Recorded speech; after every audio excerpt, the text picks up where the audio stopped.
전국 여기저기 빈 사무실이 넘쳐나고 있다고 합니다. 신축 건물은 계속 공급되는 데 반해 경기 악화로 사무실 수요가 줄어들고 있기 때문인데요.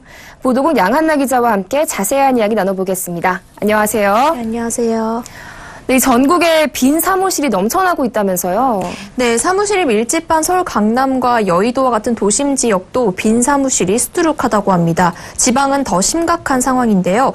한국감정원에 따르면 올해 상반기 전국의 사무실 건물 공실률은 13.1%로 2008년 금융위기 이후 최악인 모습입니다.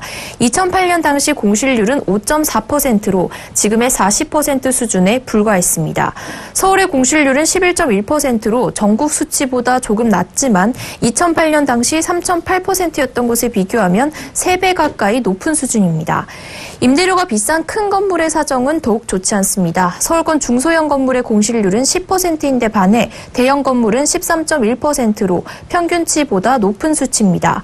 권역별로 보면 도심권이 12.3%로 공실률이 가장 높고 다음으로 강남권이 10.8%, 여의도와 마포권이 9.2%, 그리고 나머지 기타 지역이 8.2% 순으로 높습니다.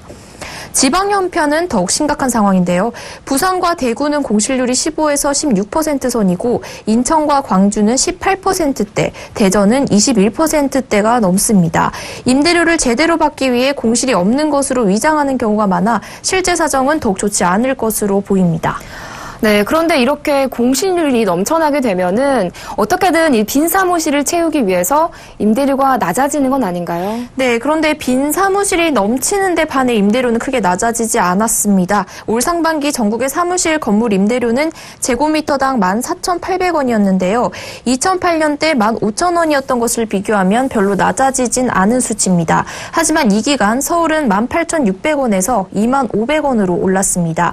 대형 건물 관리업체들이 빈 사무실이 생기더라도 오히려 임대료를 올리기 때문이라고 하는데요. 자산관리회사가 운영하는 대형 건물은 공실이 생겨도 몇 달치 임대료를 면제해주는 렌트프리 방식으로 수익률을 감안한 적정 임대료를 고수해왔습니다. 하지만 사무실 임대 경기가 계속해서 안 좋아지자 그런 관행이 깨지는 분위기입니다. 서울의 임대료는 2012년 고점을 찍은 뒤 보합세를 유지하는 모습입니다.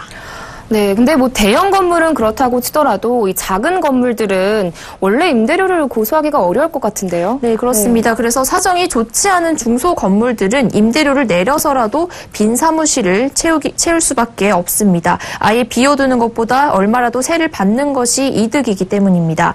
이 업계 관계자에 따르면 공실률이 10%만 넘어가도 수익성이 크게 악화된다고 합니다. 네, 그럼 이렇게 빈 사무실이 늘어나는 이유는 뭘까요?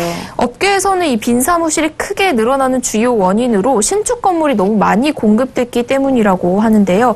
자산관리업체 신영에셋에 따르면 서울과 분당권에서 2010년부터 2014년까지 5년간 총 900만 제곱미터 규모의 사무실이 공급됐습니다. 이는 연평균 180만 제곱미터의 사무실이 건립된 셈인데요.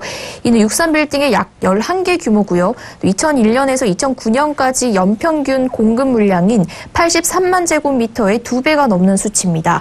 지금도 사무실 물량이 넘쳐나는데 수많은 대규모 개발 프로젝트가 전국에 대기 중인 상황입니다. 대표적으로 상암 DMC, 판교 제2테크노밸리, 강동 첨단 업무지구, 또 마곡 산업단지 등인데요.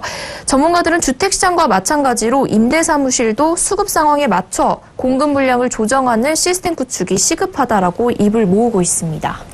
네, 넘쳐나는 빈 사무실 현상에 대해서 보도국 양한나 기자와 함께했습니다. 오늘 말씀 잘 들었습니다. 고맙습니다. 감사합니다.